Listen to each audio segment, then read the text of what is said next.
2025-yil 13-iyun sanasida Luciano degan shoptollar buni 5 xil navlari kelgan, yangi navlari kelgan. Luciano degan shoptoli eng kuchli shoptol ekan bu ham.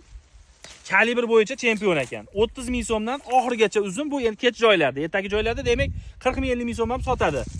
Ertagi joylar deganda tevalik hali balandlik joylari ko'rishlaringiz mumkin. Shoptolini 3-yoshda olganini ko'ringlar. Shunday ko'rsatib kelavering. Do'stlar, shoptolini ko'ramiz. Nima deyapti? Kalibrga mos kelmasa kerak. Bismillahirrohmanirrohim. Do'stlar, zubdan ko'rsatamiz.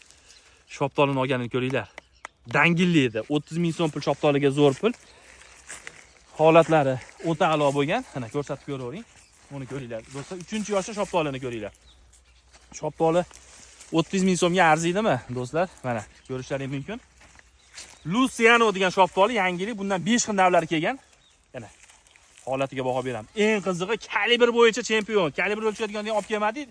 Bu kalibrga ham tushmasa kerak bu jonavor. Shoptolni sizlarga bismillahirrohmanirrohim uzib ko'rsatamiz. Do'stlar, nima deyapti bu shoptoli? Ko'chatlardan ko'paytirib qo'yganmiz. Shoptolga bitta baho beramiz. Ichki bozor ham o'ta zo'r edi. Eng qizig'i Rossiyada ham zo'r boradi mana. Shoptolimi bu deydi. Mana yaqinroq olib kelib ko'rsating. Do'stlar, buni ko'ringlar shoptolini. Mana shoptol uzilyapti. Hozir uzilayotgan jarayonlarni qo'yib o'tamiz. Mana shoptolini. Buni ko'ringlar. Razmerga ham bu kalibr o'lchaydigan ham olib kelmadik. Mana shoptoli. Do'stlar, mana shoptoli.